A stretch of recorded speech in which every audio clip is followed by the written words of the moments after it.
Seorang kakek tua diusir dari sebuah kafe mewah hanya karena penampilannya yang lusuh. Ia dihina, direndahkan, bahkan dipermalukan di depan banyak orang. Tapi 1 jam kemudian kafe itu gempar. Ternyata, kakek tua itu adalah... Di tengah hiruk-pikuk kota yang sibuk, berdirilah sebuah kafe mewah dengan desain modern dan penuh nuansa elegan. Kafe itu selalu dipenuhi pengunjung dari kalangan menengah ke atas. Musik lembut mengalun, aroma kopi premium menguar di udara, dan para pelanggan sibuk dengan laptop, rapat bisnis, atau sekadar bercengkerama dengan teman. Tak ada satupun yang menyangka, hari itu akan menjadi hari yang tak terlupakan. Pintu kaca kafe perlahan terbuka. Seorang pria tua masuk dengan langkah pelan. Usianya mungkin sudah di atas 70 tahun. Rambutnya putih berantakan, bajunya lusuh dan pudar, dan sandal jepit yang dikenakannya tampak sudah usang.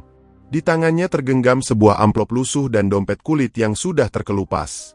Semua orang sontak menghentikan aktivitasnya.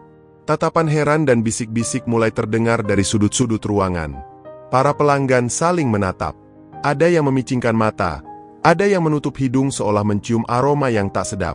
Seorang perempuan muda yang sedang menyesap kopi bahkan mengangkat alisnya sambil bergumam, "Apa nggak salah masuk tuh orang?"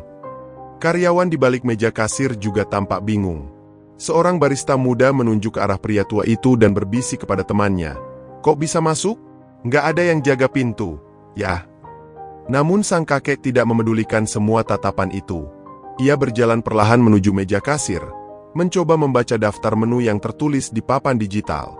Matanya tampak lelah, namun penuh harap. Ia mengeluarkan dompet kecil dari sakunya, membuka perlahan, dan menghitung lembaran uang lusuh di dalamnya. Matanya berbinar ketika menyadari jumlahnya cukup untuk membeli 1 porsi makanan dan segelas teh manis. Kakek itu menatap kasir dengan senyum sopan. "Maaf, Nak, bisa saya pesan 1 nasi goreng dan teh hangat?" ucapnya pelan. Tapi sebelum sang kasir sempat menjawab, seorang pelayan laki-laki datang dengan langkah cepat dan langsung berdiri di depan kakek itu. Raut wajahnya tidak ramah. Ia memandang sang kakek dari atas sampai bawah, lalu tersenyum sinis. "Pak, ini tempat makan, bukan tempat minta-minta. Kalau Bapak butuh bantuan, ada tempat lain yang lebih cocok," ucapnya lantang, cukup keras hingga bisa terdengar oleh hampir semua pelanggan di ruangan itu. Suasana menjadi canggung. Beberapa orang tertawa kecil, beberapa lainnya hanya diam dan pura-pura tidak peduli. Kakek itu terdiam, menunduk sebentar. Ia mencoba menjelaskan, "Saya bukan minta-minta, Nak. Saya cuma lapar, dan saya bawa uang. Saya hanya ingin makan." Suaranya bergetar, tapi tetap tenang. Ia menunjuk dompetnya, memperlihatkan uang kertas yang ia bawa. Namun pelayan itu malah tertawa kecil dan berkata dengan nada meremehkan, "Uang kayak gitu? Bisa bayar apa di sini?" Kasir yang tadinya sempat ragu, kini ikut bersuara, "Maaf, Pak, mungkin lebih baik Bapak cari tempat makan lain. Ini bukan tempat yang cocok buat Bapak." Tanpa basa-basi, 2 orang pelayan lainnya ikut datang dan menggiring kakek itu keluar pintu. Beberapa pelanggan merekam kejadian itu dengan ponsel, bukan untuk membantu, tapi sekadar untuk hiburan. Sebelum pergi, kakek itu menoleh sekali lagi ke dalam kafe. Wajahnya datar, tapi matanya menyimpan sesuatu yang tak bisa dijelaskan, campuran kecewa, luka, dan sabar. Ia melangkah keluar tanpa mengucapkan sepatah kata pun. Tak ada yang tahu, langkah pelan itu menyimpan cerita besar yang akan mengejutkan semua orang dalam waktu yang sangat singkat. Tak seorang pun menyangka, pria tua yang mereka hina dan usir dengan kasar itu adalah sosok yang sangat penting bagi kafe tersebut. Tapi semuanya akan terungkap dalam waktu kurang dari 1 jam. Dan pada saat itu, penyesalan tidak akan ada gunanya. Beberapa menit setelah kakek tua itu diusir keluar, suasana kafe kembali normal seolah tak terjadi apa-apa. Musik jazz pelan kembali mengisi ruangan, gelas-gelas kopi kembali dihidangkan ke meja-meja pelanggan, dan percakapan santai mulai terdengar dari berbagai sudut. Tapi bagi sebagian orang yang menyaksikan langsung kejadian tadi, bayangannya masih tersisa di pikiran. Di balik meja kasir, 2 pelayan yang tadi terlibat dalam pengusiran itu tampak membanggakan diri. Mereka tertawa pelan sambil bercerita ke rekan-rekan kerja mereka. "Untung langsung gue usir, kalau nggak bisa ganggu pelanggan yang lain," kata salah satu dari mereka dengan nada tinggi. Yang lain menimpali, "Iya, bayangin kalau ada orang kaya yang lihat, bisa rusak citra tempat ini. Kita kan nggak mau dibilang kafe murahan." Tak ada rasa bersalah. Tak ada satupun dari mereka yang mempertanyakan apakah mereka terlalu kasar atau salah menilai. Semua merasa sudah bertindak benar, karena penampilan kakek itu tidak pantas untuk berada di tempat sekelas mereka. Kebenaran, menurut mereka, bisa dilihat dari pakaian dan sepatu, bukan dari isi hati. Sementara itu, di salah satu meja dekat jendela, seorang pelanggan muda membuka ponselnya dan memutar video yang diam-diam ia rekam tadi. Ia menyaksikan lagi momen ketika kakek tua itu diusir sambil tertawa kecil. Ia tak berpikir panjang sebelum mengunggah video itu ke media sosial, memberi caption yang merendahkan. Dalam waktu singkat, komentar pun mulai bermunculan. Ada yang ikut menertawakan, ada pula yang mulai mempertanyakan apakah perlakuan itu pantas. Namun di dalam kafe, tidak ada satupun dari staf yang menyadari bahwa tindakan mereka sedang menjadi sorotan. Mereka tetap sibuk dengan pesanan dan pelayanan, merasa telah menyelesaikan satu gangguan kecil. Padahal, tanpa mereka sadari, mereka baru saja membuat kesalahan besar. Di luar kafe, di bawah pohon rindang di sebuah taman kecil, kakek itu duduk diam di bangku kayu. Matanya menatap lurus ke depan, tetapi pikirannya entah kemana. Ia tidak menangis, tidak juga marah, hanya diam dan tenang, seolah sudah terbiasa diperlakukan seperti itu. Tapi sorot matanya menyimpan sesuatu. Entah luka, entah kekuatan. Ia membuka dompet kecilnya dan melihat foto lama yang terselip di sana. Sebuah foto usang yang memperlihatkan dirinya muda bersama seorang anak laki-laki kecil yang memeluknya erat. Ia tersenyum tipis, lalu mengeluarkan ponsel tua dari sakunya. Ponsel itu sederhana, hanya bisa menelepon dan mengirim pesan. Dengan tangan yang sedikit gemetar, ia menekan nomor yang sudah sangat ia hafal. "Nak, ayah sudah di depan kafe. Bisa temui ayah sebentar?" Katanya pelan, namun jelas. Di dalam kafe, kehidupan masih berjalan seperti biasa. Pelayan tertawa, barista sibuk membuat minuman, dan pelanggan masih asyik dengan obrolan mereka. Tak satu pun dari mereka menyadari bahwa sebentar lagi, pintu kafe itu akan terbuka lagi. Tapi kali ini bukan oleh orang yang mereka anggap hina, melainkan oleh seseorang yang memiliki kekuatan untuk menentukan nasib mereka semua. Hari yang mereka anggap biasa, sebentar lagi akan menjadi titik balik yang tak mereka lupakan seumur hidup. Sekitar 1 jam setelah kejadian itu, pintu kaca kafe kembali terbuka. Kali ini tidak ada suara sandal usang atau langkah pelan dari seorang kakek lusuh. Yang muncul adalah sosok pria muda berpenampilan rapi dengan jas hitam elegan, jam tangan mahal di pergelangan tangan kirinya, dan aura ketegasan yang langsung terasa sejak ia melangkah masuk. Semua mata langsung tertuju padanya. Beberapa karyawan bahkan refleks berdiri tegak, memasang senyum sopan yang berbeda jauh dari ekspresi mereka saat mengusir kakek tadi. Salah satu pelayan membisikkan ke pelayan lainnya, itu bukan Pak Arga? Pemilik kafe kita, kan?" Pria itu tidak langsung bicara. Matanya menyapu seluruh ruangan dengan tatapan dingin. Ia berjalan perlahan ke arah kasir, dan semua orang menunggu kata-kata pertama yang akan keluar dari mulutnya. Suasana yang sebelumnya santai kini berubah menjadi penuh tekanan. Para karyawan mulai saling melirik, mencoba menebak apa yang sedang terjadi. Beberapa langkah di belakang pria muda itu, muncullah sosok yang mereka kenali, kakek lusuh yang tadi diusir tanpa ampun. Ia berjalan pelan, tapi kali ini dengan langkah yang lebih tenang. Wajahnya datar, tidak ada amarah, tapi jelas terlihat bahwa ia tidak datang sendiri lagi. Semua yang menyaksikan itu langsung terdiam. Jantung para karyawan berdetak lebih cepat. Arga menoleh ke belakang, memberi isyarat agar ayahnya duduk di kursi paling nyaman di dekat jendela. Setelah itu, ia berdiri di tengah kafe dan membuka suara. "Beberapa waktu lalu, ayah saya datang ke tempat ini. Tempat yang saya bangun dengan susah payah dari nol. Ia hanya ingin makan. Tapi ternyata, dia tidak diterima." Ruangan hening. Tidak ada satupun suara. Hanya detak jarum jam di dinding yang terdengar. Beberapa karyawan mulai pucat. Beberapa lainnya mencoba menunduk, menghindari tatapan pemilik kafe yang kini sedang menahan emosi. "Saya mendirikan tempat ini bukan hanya untuk bisnis, tapi juga untuk membawa nilai, hormat, kesetaraan, dan kebaikan hati. Tapi apa yang terjadi hari ini justru sebaliknya," lanjut Arga, suaranya semakin dalam. Ia lalu menatap satu persatu wajah karyawannya, terutama yang tadi terlibat langsung. Tak ada pembelaan. Tak ada yang berani angkat bicara. Bahkan pelanggan pun ikut diam. merasa menjadi saksi atas sebuah kesalahan besar yang tak bisa ditutupi. Kakek itu hanya duduk diam sambil memandang keluar jendela. Ia tidak menuntut apa-apa, tidak minta balas dendam. Tapi diamnya jauh lebih menyentuh daripada ribuan kata. Arga menghela napas dalam. Ayah saya tidak pernah minta diperlakukan istimewa. Ia hanya ingin dihargai sebagai manusia. Tapi kalian, yang saya percaya untuk menjaga tempat ini, justru gagal memahami makna paling dasar dari pelayanan. Kemudian, dengan suara tegas, ia berkata, mulai hari ini, beberapa dari kalian tidak lagi bekerja di sini. Beberapa pelayan langsung menunduk.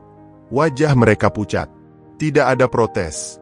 Karena mereka tahu, semua yang terjadi adalah akibat dari perbuatan mereka sendiri. Arga tidak menoleh lagi pada mereka. Ia hanya berjalan menuju kursi ayahnya dan duduk di sampingnya. Kita makan di sini saja ya. Yah, ucapnya pelan sambil menggenggam tangan sang ayah. Kakek itu mengangguk pelan, lalu tersenyum kecil. Dan di tengah kafe yang kini dipenuhi keheningan dan penyesalan, dua sosok itu duduk bersama, ayah dan anak, membuktikan bahwa nilai seseorang tidak pernah bisa diukur dari penampilan luar. Setelah keputusan pemecatan diumumkan, suasana kafe menjadi sangat canggung. Para pelanggan perlahan menghentikan obrolan mereka dan mulai menatap ke arah pintu. Beberapa memilih untuk diam, beberapa lainnya berbisik pelan, membicarakan apa yang baru saja terjadi. Namun satu hal pasti, tidak ada yang menyangka bahwa kakek tua lusuh itu adalah ayah dari pemilik kafe mewah ini. 3 karyawan yang dipecat, termasuk pelayan yang pertama kali mengusir sang kakek, masih berdiri di tempat dengan wajah pucat. Salah satu dari mereka, Dita, mulai menitikkan air mata. Ia berjalan pelan ke arah Arga dan ayahnya. Dengan suara bergetar, ia berkata, "Pak, saya minta maaf. Saya benar-benar tidak tahu kalau beliau adalah..." Sebelum Dita menyelesaikan kalimatnya, Arga memotong dengan suara datar. "Kalau beliau bukan ayah saya pun, seharusnya tidak ada orang yang diperlakukan seperti itu." Kalimat itu menghantam seperti tamparan. Tidak ada yang bisa membantah. Kebenaran kadang begitu sederhana, tapi sering diabaikan hanya karena ego, gengsi, atau pandangan sempit. Dita menunduk, terisak pelan, tak sanggup menjawab. Ia tahu semua sudah terlambat. Satu persatu dari mereka yang terlibat datang menghampiri, meminta maaf, menyodorkan tangan. Namun sang kakek hanya menatap mereka dengan tenang dan tersenyum tipis. "Saya sudah tua, Nak. Saya tidak butuh perlakuan istimewa. Cukup diperlakukan sebagai manusia saja sudah cukup," ucapnya dengan suara lembut. Ucapan itu bukan teguran, tapi justru karena kelembutan itulah, rasa bersalah mereka semakin dalam. Arga berdiri dan menatap mereka satu persatu. Ia tidak marah, tapi jelas kecewa. "Kalian bukan dipecat karena tidak tahu siapa beliau, tapi karena kalian gagal menunjukkan nilai yang harusnya menjadi dasar dari pekerjaan ini. Kebaikan hati, kesopanan, empati. Semua itu jauh lebih penting daripada seberapa cepat kalian menyajikan kopi." Beberapa pelanggan yang mendengarnya mengangguk setuju. Bahkan ada yang berdiri dan menghampiri kakek itu, sekadar menjabat tangan dan meminta maaf mewakili mereka yang diam saat kejadian. Tak lama kemudian, ketiga karyawan yang dipecat keluar dari kafe. Mereka tak lagi berjalan dengan sombong seperti sebelumnya. Langkah mereka pelan, mata mereka sembab. Dunia luar terasa berbeda sekarang, dingin dan sunyi. Sementara itu, Arga dan ayahnya duduk bersama menikmati makanan yang sederhana. Nasi goreng dan teh manis. Tapi di meja itu, kehangatan yang sesungguhnya hadir. Bukan dari makanan, tapi dari rasa hormat dan kasih sayang yang nyata. Para karyawan lain yang tersisa menyaksikan itu semua dengan penuh perenungan. Beberapa dari mereka mulai menyadari bahwa pekerjaan bukan hanya tentang seragam dan gaji, tapi tentang bagaimana memperlakukan manusia lain dengan layak. Pelajaran hari itu terlalu mahal untuk diulang kembali. Di luar kafe, langit mulai berwarna jingga. Senja perlahan turun, membawa serta harapan baru, bahwa mungkin, dari kejadian menyakitkan ini, akan tumbuh pemahaman yang lebih dalam di hati setiap orang yang menyaksikannya. Hari berganti, namun kejadian di kafe itu masih menjadi bahan perbincangan. Video rekaman pengusiran sang kakek yang telah tersebar di media sosial dengan cepat menjadi viral.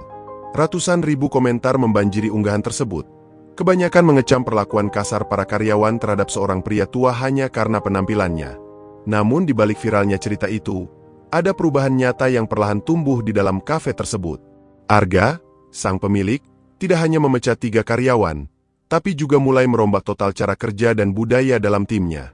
Ia mengumpulkan seluruh staf dan mengadakan sesi khusus. Bukan untuk marah-marah, tapi untuk berbagi nilai. Di pertemuan itu, Arga menulis di papan putih, "Kita melayani manusia, bukan dompetnya." Ia lalu bercerita tentang masa kecilnya, bagaimana ia dibesarkan oleh seorang ayah sederhana yang bekerja sebagai penarik becak dan kemudian tukang sapu jalanan.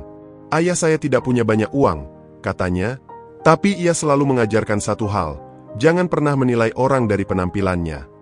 Beberapa karyawan yang dulu bersikap biasa saja kini mulai merasa tertampar. Mereka sadar bahwa selama ini, mereka terlalu sibuk mengejar citra, melayani pelanggan yang terlihat kaya, dan diam-diam mengabaikan yang sederhana. Mereka malu, tapi juga bersyukur karena diberi kesempatan untuk berubah. Hari-hari berikutnya, suasana di kafe itu mulai terasa berbeda. Pelanggan yang datang mulai disambut dengan tulus, tak peduli seperti apa penampilan mereka. Pelayan menjadi lebih ramah, lebih peka, dan lebih sopan. Bahkan, kakek itu, ayah Arga, sesekali datang lagi. Kali ini ia tak lagi diusir, tapi disambut hangat dan diperlakukan seperti tamu kehormatan. Suatu sore, salah satu pelanggan tetap yang dulu melihat kejadian memalukan itu, kembali datang. Ia duduk di meja yang sama, dan melihat Arga sedang melayani sendiri seorang ibu tua yang datang dengan keranjang belanjaan. Ia tersenyum sendiri. Kafe ini benar-benar berubah, pikirnya. Arga paham, nama baik bisa rusak dalam hitungan detik, tapi membangunnya kembali butuh kerja keras dan ketulusan. Namun ia tidak menyesal atas apa yang terjadi. Justru dari kejadian itulah, wajah asli tempat yang ia bangun ini menjadi lebih jujur, lebih manusiawi. Di sebuah papan kecil di sudut kafe, Arga memasang tulisan, "Kita tidak tahu siapa yang duduk di meja ini hari ini. Tapi siapapun dia layak dihormati." Tulisan itu menjadi pengingat, bukan hanya untuk para karyawan, tapi juga untuk para pelanggan. Karena dalam dunia yang serba cepat ini, terlalu mudah untuk melupakan bahwa kebaikan dan penghormatan adalah hal paling sederhana dan paling berharga yang bisa kita berikan pada orang lain. Beberapa minggu setelah kejadian itu, suasana di kafe telah berubah sepenuhnya. Tidak hanya secara tampilan, tapi juga dari hati orang-orang yang bekerja di dalamnya. Mereka tidak lagi sekadar datang untuk mencari gaji, tapi merasa seperti menjalankan sesuatu yang lebih besar, sebuah tempat yang memuliakan nilai manusia. Setiap sudut kafe kini punya cerita. Di dekat pintu masuk, terdapat sebuah bingkai kecil berisi foto sang kakek sedang duduk santai sambil tersenyum. Di bawahnya, tertulis kutipan sederhana, "Orang besar tidak selalu berpakaian mewah, tapi hatinya selalu berpakaian hormat." Kakek itu sendiri masih sesekali datang. Namun bukan sebagai penguji, bukan juga sebagai ayah dari pemilik kafe. Ia datang sebagai pribadi biasa, seperti siapapun yang ingin duduk, menikmati secangkir teh, dan menyapa dunia dengan tenang. Tapi kehadirannya kini membawa makna bagi semua yang melihatnya. Suatu hari, Arga duduk berdua dengan ayahnya di meja yang sama seperti saat pertama kali mereka kembali ke kafe itu. Angin sore berhembus pelan, membawa aroma kopi dan ketenangan yang sulit dijelaskan dengan kata-kata. "Ayah," kata Arga pelan, "aku berutang semuanya pada didikan ayah. Kalau bukan karena pelajaran hidup dari ayah, aku mungkin tumbuh jadi orang yang hanya menghargai mereka yang tampak kuat." Sang kakek tersenyum. Wajahnya penuh ketulusan. "Kamu tidak berutang apa-apa, Nak. Ayah hanya ingin kamu jadi manusia. Selebihnya, itu pilihanmu sendiri." Kalimat itu tertanam dalam di hati Arga. Ia tahu, bukan bangunan fisik atau menu-menu mewah yang akan jadi warisan ayahnya kelak, tapi nilai-nilai kehidupan yang kini hidup dalam kafe ini. Tempat yang dulunya hanya sekadar bisnis, kini berubah menjadi ruang pembelajaran tentang kemanusiaan. Cerita tentang kakek itu terus menyebar. Bukan lagi sekadar kisah viral, tapi jadi inspirasi yang menggerakkan hati banyak orang. Beberapa pengusaha kafe bahkan mulai meniru pendekatan yang sama. Mereka belajar bahwa pelayanan bukan hanya soal kecepatan dan presentasi, tapi tentang menghormati manusia, apapun wujud luarnya. Dan hari itu, ketika matahari hampir tenggelam, Arga memandangi langit sore yang merah keemasan. Di sampingnya, sang ayah menyesap teh hangat tanpa banyak bicara. Dalam diam itu, keduanya tahu, tidak semua warisan harus ditulis dalam surat. Beberapa cukup hidup dalam tindakan. Terima kasih sudah mengikuti cerita ini sampai akhir. Kalau kamu merasa cerita ini menyentuh hati atau punya pesan penting, silakan tinggalkan komentar di bawah dan bagikan pendapatmu. Jangan lupa tekan tombol like dan subscribe agar kamu tidak ketinggalan cerita inspiratif lainnya di channel ini. Sampai jumpa di kisah berikutnya.